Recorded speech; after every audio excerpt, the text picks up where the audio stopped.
2 വർഷം അനുഭവിച്ചിട്ടുള്ളൂ. 2 വർഷം അനുഭവിക്കുമ്പോഴേക്കും ഇവർക്ക് ഇത്ര സപ്പോർട്ട് ഉണ്ട്. 14 വർഷം ഞങ്ങൾ അനുഭവിച്ചപ്പോൾ ആരും സപ്പോർട്ട് ചെയ്തില്ല. എനിക്കിതിൽ സപ്പോർട്ട് വേണമെന്നോ സപ്പോർട്ട് വേണ്ടാന്നോ ഒന്നുമില്ല. ഞാൻ അനുഭവിച്ച കാര്യങ്ങൾ ആൾക്കാർ അറിയണം. വേറെ ആരും ഇതിൽ പെടരുത്.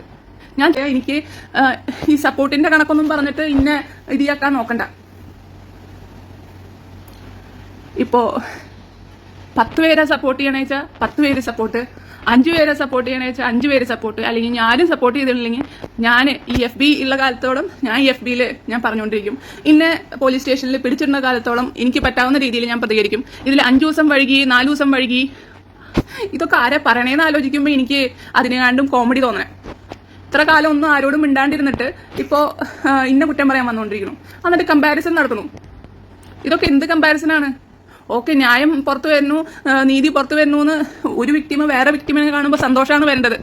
എനിക്ക് മെസ്സേജ് ചെയ്ത പല വിക്ടിംസ് ഉണ്ട്. 45 വർഷമായിട്ടും 16 വർഷമായിട്ടും അവർക്ക് ഇങ്ങനത്തെ കാര്യങ്ങളിലൊന്നും പുറത്ത് കിടക്കാൻ പറ്റാത്ത ആൾക്കാർ വന്നിട്ട് മെസ്സേജ് ചെയ്യുന്നു. നിങ്ങളെന്നെ കാണുമ്പോൾ, നിങ്ങൾ ഫൈറ്റ് ചെയ്യുന്ന കാണുമ്പോൾ സന്തോഷം വരുന്നുണ്ട്.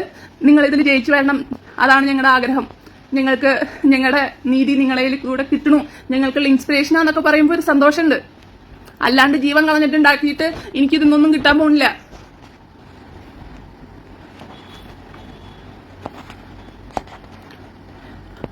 ഒരു ദിവസം നവംബർ സമയത്ത് നമ്മളതിനെ കുറച്ച് ആൾക്കാർ വിളിക്കണു, ഇതിനെതിരെ കേസ് കൊടുക്കണം എന്ന് പറയണു. ഞാൻ ഡിപ്രഷന്റെ നല്ല ഇതിൽ ഇരിക്കുന്ന സമയത്താണ്.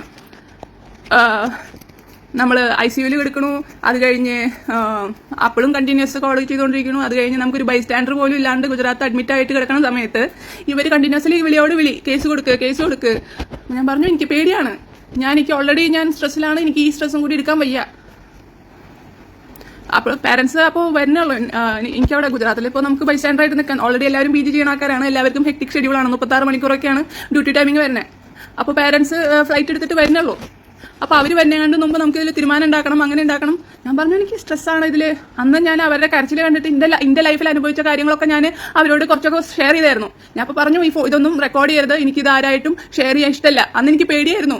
ആൾക്കാരുടെ മുമ്പിൽ ഇട്ടിട്ട് ഇങ്ങനെ ചെയ്തു എന്നും ഇങ്ങനത്തെ പല കാര്യങ്ങളും പറയാൻ എനിക്ക് പേടിയായിരുന്നു. ആൾക്കാർ ഇതൊക്കെ അറിയണേൽ എനിക്ക് നാണക്കേടുണ്ടായിരുന്നു. പക്ഷേ പിറ്റേ ദിവസം ഞാൻ ഹോസ്പിറ്റലിൽ അഡ്മിറ്റായി കിടക്കുന്ന ദിവസം തന്നെ ഞാൻ കേസിന് വരില്ല എന്ന് പറഞ്ഞപ്പോൾ അതൊക്കെ അവർ ഒരു മീഡിയയിൽ വഴി എല്ലാതും പറഞ്ഞു. മാത്രമല്ല ആർക്കൊക്കെ ഇത് സത്യമാണെന്ന് അറിയണമെങ്കിൽ ഞാൻ എന്നിട്ട് ഓഡിയോ റെക്കോർഡിങ് മെസ്സഞ്ചർ വഴി അയച്ചു കൊടുക്കാമെന്ന് ഇവർ പറഞ്ഞു. അപ്പം ഞാൻ ഇവരിനൊക്കെയാണോ വിശ്വസിക്കേണ്ടത്? പിന്നെന്ന് നമ്മൾ വയ്യാണ്ട് ഹോസ്പിറ്റലിൽ കിടക്കുന്ന സമയത്ത് പിന്നെന്ന് കുത്തിയ ആൾക്കാരിനെയൊക്കെയാണോ ഞാൻ വിശ്വസിക്കേണ്ടത്? ഞാൻ ഫോൺ റെക്കോർഡ് ചെയ്യരുതെന്ന് പറഞ്ഞപ്പോൾ ഇവർ പറഞ്ഞത് ഞാൻ ഈ പ്രമുഖ നടനൊന്നല്ല ഫോൺ റെക്കോർഡ് ചെയ്യാൻ വേണ്ടിയിട്ട്, ഞങ്ങൾക്ക് നല്ല ഇതുള്ള ആൾക്കാരാണ്. എന്നിട്ടാണ് പിറ്റേ ദിവസം കേസ് കൊടുക്കില്ല എന്ന് പറഞ്ഞപ്പോൾ അതൊക്കെ കൂടിയിട്ട് മീഡിയയിൽ ഞാൻ അനുഭവിച്ച കാര്യങ്ങളൊക്കെ ഇത്ര വൃത്തിയിട്ട രീതിയിൽ പറഞ്ഞത്. അപ്പൊ ഞാൻ ഓൾറെഡി ഡൗൺ ആയിട്ടിരിക്കുന്ന സമയത്തായിരുന്നു. ഇതിലിപ്പോ ഞാൻ ആരിനെയാണ് കുറ്റക്കാരായിട്ട് കാണേണ്ടത്? ഇപ്പോൾ എനിക്ക് ആക്ച്വലി ഈ 2 ആൾക്കാരും തമ്മിൽ വലിയ വ്യത്യാസമൊന്നും എനിക്ക് തോന്നുന്നില്ല എന്നെ സംബന്ധിച്ചോളം. അതിനു മുമ്പ് എനിക്ക് ഭയങ്കരമായിട്ട് വിഷമവും ഗിൽറ്റി ഫീലിങ്ങും, ഇവരും ഇത്ര കാലം അനുഭവിച്ചില്ല, ഇത്ര ചെറുപ്പകാലത്ത് ഇതൊക്കെ അനുഭവിച്ചില്ലേ എന്നുള്ളൊരു വിഷമമൊക്കെ ഉണ്ടായിരുന്നു. ഇപ്പൊ ഞാൻ ഇത് പറയുമ്പോൾ ഇന്റെ സപ്പോർട്ടുകളും അതുപോലെ തന്നെ പല യൂട്യൂബ് ചാനലുകളും ഇന്നെ സപ്പോർട്ട് ചെയ്ത് പറഞ്ഞിരുന്ന ആൾക്കാരൊക്കെ ഇപ്പോൾ വായ മൂടുന്ന നന്നായിട്ട് അറിഞ്ഞിട്ട് തന്നെ ഇത് ഇപ്പൊ പറയണേ. പക്ഷെ കേട്ടിട്ട് സഹിക്കാൻ പറ്റുന്നില്ല. ഇത്രയ്ക്കും മനുഷ്യപ്പറ്റില്ലാത്ത ആൾക്കാരുടെ കൂടെയൊക്കെ എനിക്ക് ഒരു ഇൻഫ്ലുവൻസ് ഇല്ല, എനിക്ക് ഒരു പാർട്ടിക്കാരുടെ ഇൻഫ്ലുവൻസ് ഇല്ല, പോലീസുകാരുടെ ഇൻഫ്ലുവൻസ് ഇല്ല, ഒന്നുമില്ല. ഞാൻ ഒറ്റയ്ക്കാണ് ഇതിനെ പോരാടിന്. അതിനെ സപ്പോർട്ട് ചെയ്തിട്ട് കുറെ നാട്ടുകാരുണ്ട്, FBയിൽ കാണുന്ന ആൾക്കാർ കുറെ സപ്പോർട്ട് ചെയ്യുന്നുണ്ട്, ജെന്യുവൻലി കെയർ ചെയ്യണ കുറെ ആൾക്കാരുണ്ട്. എനിക്ക് അത്ര ആൾക്കാർ മതി. എനിക്ക് വേറെ വലിയ കാശിന്റെയോ സെലിബ്രിറ്റി സ്റ്റാറ്റസിന്റെയോ സപ്പോർട്ടൊന്നും എനിക്ക് വേണ്ട. സപ്പോർട്ട് ചെയ്യേണ്ട ആൾക്കാരാണെങ്കിൽ ഇതിനു മുമ്പേ സപ്പോർട്ട് ചെയ്യേണ്ടതായിരുന്നു. ഈ പറഞ്ഞപ്പോഴൊക്കെ ഞങ്ങൾ സഹായിക്കാൻ പോയി, എന്നിട്ട് സഹായം സ്വീകരിച്ചില്ല. ഇങ്ങനെ പിന്നെന്ന് കുത്തിയിട്ടാണോ സഹായിക്കണേ? അതൊക്കെ ഏറ്റുപിടിച്ചിട്ട് എന്നോട് വീണ്ടും ഈ 4-5 ദിവസമായിട്ട് എന്നോട് കുറെ ആൾക്കാരെ ചോദിക്കുന്നു എന്താണ് അവരുടെ കൂടെ പോയിട്ട് കേസ് കൊടുക്കാത്തതെന്ന്. കുറച്ച് കഴിഞ്ഞ് എന്റെ പിന്നിൽ പോയിട്ട് കുത്തുന്ന ആർക്ക്, ഇവരെന്നെ കുത്തുന്ന ആർക്കാ അറിയാത്തത്? ഞാൻ ഒരു പ്രാവശ്യം ഇത് അനുഭവിച്ചതാ. എന്റെ ഏറ്റവും ലോ സ്റ്റേജിൽ ഞാൻ ഒരിക്കലും പുറത്ത് ഇപ്പൊ എനിക്ക് പറയാൻ പേടിയില്ലാത്തതിന്റെ ഇത്രയ്ക്കും നാണം കെടുത്തിയിട്ട് അത് ഞാൻ ഏറ്റവും ലോ സ്റ്റേജിൽ ഇതൊക്കെ ലോകം അറിഞ്ഞതാണ്. അതിന്റെ വായനല്ലാന്ന് മാത്രം, ഇന്റെ സമ്മതം കൂടാതെ.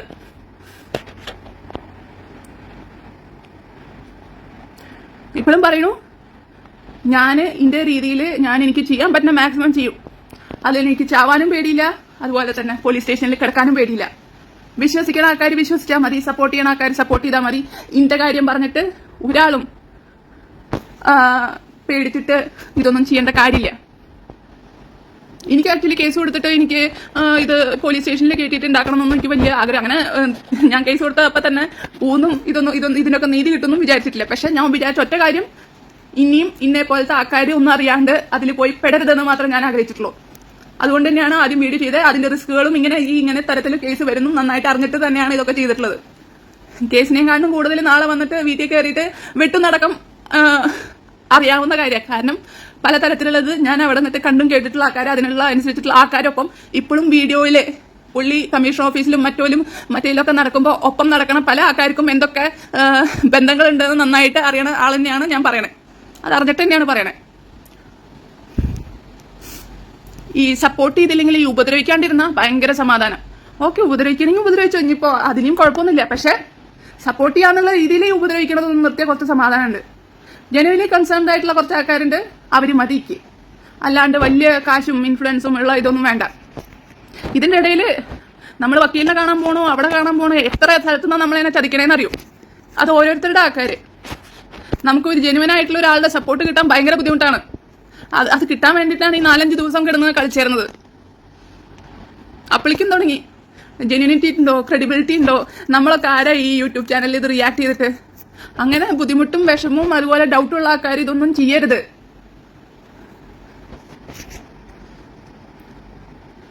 എനിക്ക് ആഗ്രഹമുണ്ട് ഇനി ഇങ്ങനത്തെ ഒരു വിക്ടിം ഉണ്ടാവരുത്. അതുപോലെ തന്നെ ഇങ്ങനെ നീതി കിട്ടുകയാണെങ്കിൽ അത് എനിക്കതിൽ ചാവണയിലേക്ക് ബുദ്ധിമുട്ട് ഇല്ല. അതായത് ഇനി ഈ ഒരു ഫൈറ്റ് കണ്ടിട്ട് ഒരു വ്യക്തിമനും കൂടി പറയണമെന്ന്, അതായത് ഞാനിങ്ങനെയൊക്കെ അനുഭവിച്ചിട്ടുണ്ട് എന്ന് പറഞ്ഞ് അവരുടെ ഡിപ്രഷനിൽ കടന്നു വന്ന് ഇതൊക്കെ പറയണമെങ്കിൽ നല്ല ബുദ്ധിമുട്ട് അനുഭവിച്ച ആൾക്കാർക്ക് പറയാൻ പറ്റുള്ളൂ. അപ്പോൾ അത് എൻ്റെ വിജയമാക്കി അത്ര മതി. ഓക്കെ, എനിക്കല്ലാണ്ട് വലിയ ആൾക്കാരുടെ സപ്പോർട്ട് വേണ്ട. ജനുവൻലി കൺസേൺ ചെയ്ത ആൾക്കാരും അന്വേഷിച്ച ആൾക്കാർക്കും താങ്ക് യു.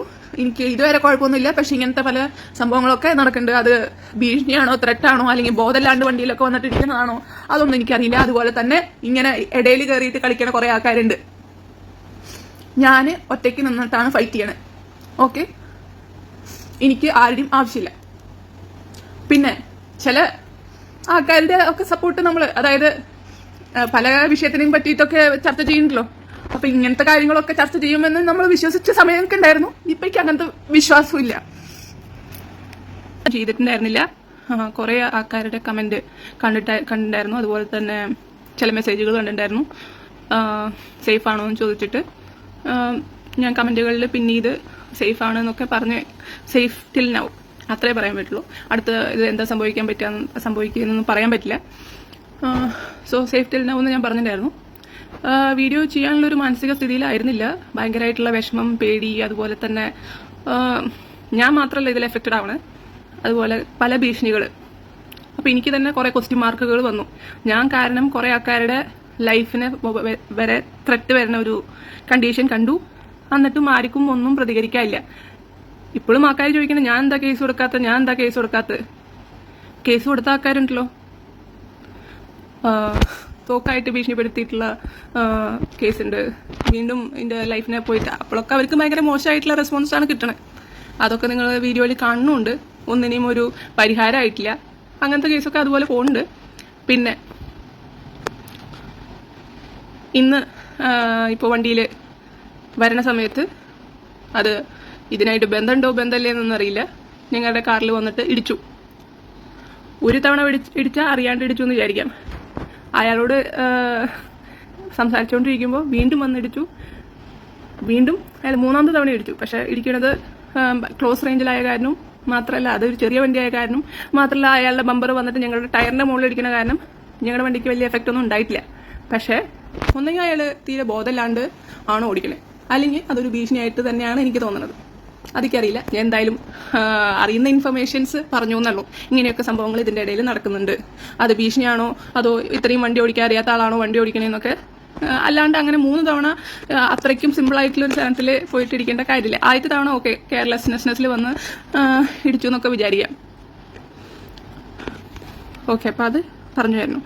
പിന്നെ എനിക്ക് ഭയങ്കര വിഷമമായിട്ട് വേറെ തോന്നണ കാര്യം, ഭീഷണികളും ഇതും ഒക്കെ അവിടെ നടക്കുന്നുണ്ട്. അതുപോലെ തന്നെ ഓക്കെ, അതൊക്കെ നമ്മൾ കുറച്ച് കഴിഞ്ഞിട്ട് പറയുന്നതായിരിക്കും. ഞാൻ ഇപ്പോൾ സേഫാണ്. എല്ലാവരും അന്വേഷിച്ചതിനൊക്കെ ഭയങ്കര നന്ദിയുണ്ട്. അതുപോലെ തന്നെ എൻ്റെ വീഡിയോ റിയാക്ട് ചെയ്തതിന് കുറേ ആൾക്കാർക്ക് ഭീഷണികളും അതുപോലെ തന്നെ കോപ്പിറൈറ്റ് സ്ട്രൈക്കുകളും ഒക്കെ കിട്ടിയെന്ന് ഞാൻ അറിഞ്ഞു. സോറി.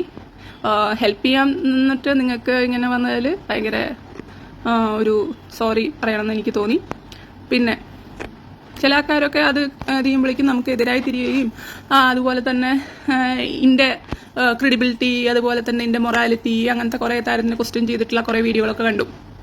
പിന്നെ ചില ആൾക്കാർ എൻ്റെ ഈ വീഡിയോയുടെ ഉദ്ദേശം എനിക്ക് നീതി കിട്ടുന്ന ഉറപ്പായിട്ട് ഞാൻ ഇട്ട വീഡിയോകളൊന്നുമല്ല.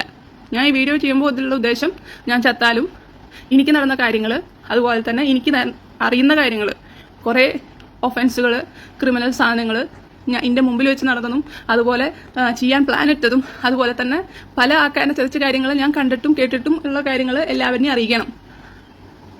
ഇത്ര കാലം ഈ കാര്യത്തിനൊന്നും നീതി കിട്ടിയിട്ടില്ല. പക്ഷെ എൻ്റെ സോഷ്യൽ മീഡിയ കൂടെ പറഞ്ഞിട്ട് അതിന് ഇനിയും ആൾക്കാർ അതിൽ പോയി പെടാം. ഫീമെയിൽസ് ആണെങ്കിൽ ഫീമെയിൽസ്, മെയിൽസ് ആണെങ്കിൽ മെയിൽസ്. സിനിമയുടെ ചാൻസ് പോയി ചോദിച്ച് അവിടെ പോയിട്ട് കാല് തിരുമിപ്പിക്കുന്ന പരിപാടിയും അങ്ങനത്തെ ഇതൊക്കെ ചെയ്തിട്ട് പോയി പെടരുത് എന്ന് ആഗ്രഹിച്ചിട്ടും അതുപോലെ തന്നെ ഞാൻ ഗസ്റ്റ് ഹൗസിന്റെ കാര്യമൊക്കെ പറഞ്ഞിട്ടുണ്ട്. ആ ഗസ്റ്റ് ഹൗസിന്റെ എനിക്ക് കുറെ മെസ്സേജുകൾ വരുന്നുണ്ട്. ഗസ്റ്റ് ഹൗസിന്റെ കാര്യത്തിനെ പറ്റിയിട്ട് ഞങ്ങൾക്കറിയാം. ഈ ഫോൺ നമ്പറിൽ വിളിച്ചു ചോദിക്കുക. ഞാൻ ഇതിന് വിളിച്ചു ചോദിക്കേണ്ട കാര്യം അത് എൻ്റെ ഉത്തരവാദിത്തമാണോ? അവിടെ നടക്കുന്ന കള്ളത്തരങ്ങളൊക്കെ ഇത് ചെയ്യേണ്ടത്. ഞാൻ ഓൾറെഡി ഇങ്ങനെ നടക്കുന്നുണ്ടെന്ന് വിളിച്ചു പറഞ്ഞു. അതിനെ പറ്റിയിട്ട് അന്വേഷിക്കേണ്ടതും അങ്ങനത്തെ ഒരു സാധനം നടക്കാതിരിക്കേണ്ടതും ആരുടെ ഉത്തരവാദിത്തം? എൻ്റെ ഉത്തരവാദിത്തമാണോ? എൻ്റെ ഉത്തരവാദിത്തം ഇന്ന മേലിലുണ്ടായ സംഭവങ്ങൾക്ക് ഞാൻ വേണമെങ്കിൽ കേസ് കൊടുക്കാം. കുറേ ദിവസങ്ങളായി ബാല എലിസബത്ത് വിഷയം സോഷ്യൽ മീഡിയയിൽ വലിയ ചർച്ചകളിലായിരിക്കുകയാണ്. എലിസബത്ത് വിവാഹത്തിന് ശേഷം ബാലയിൽ നിന്ന് നേരിടേണ്ടി വന്ന ദുരിതങ്ങളെല്ലാം പറഞ്ഞായിരുന്നു വീഡിയോ ചെയ്തിരുന്നത്. എലിസബത്തിന് മറുപടിയുമായി ബാലയും പിന്നീട് വീഡിയോ ചെയ്തിരുന്നു. അതിനിടെ അമൃത സുരേഷ് എലിസബത്തിനെതിരെ സംസാരിച്ചിരുന്നു. ഇവർക്കെല്ലാം ചുട്ട മറുപടിയുമായാണ് എലിസബത്ത് എത്തിയിരിക്കുന്നത്.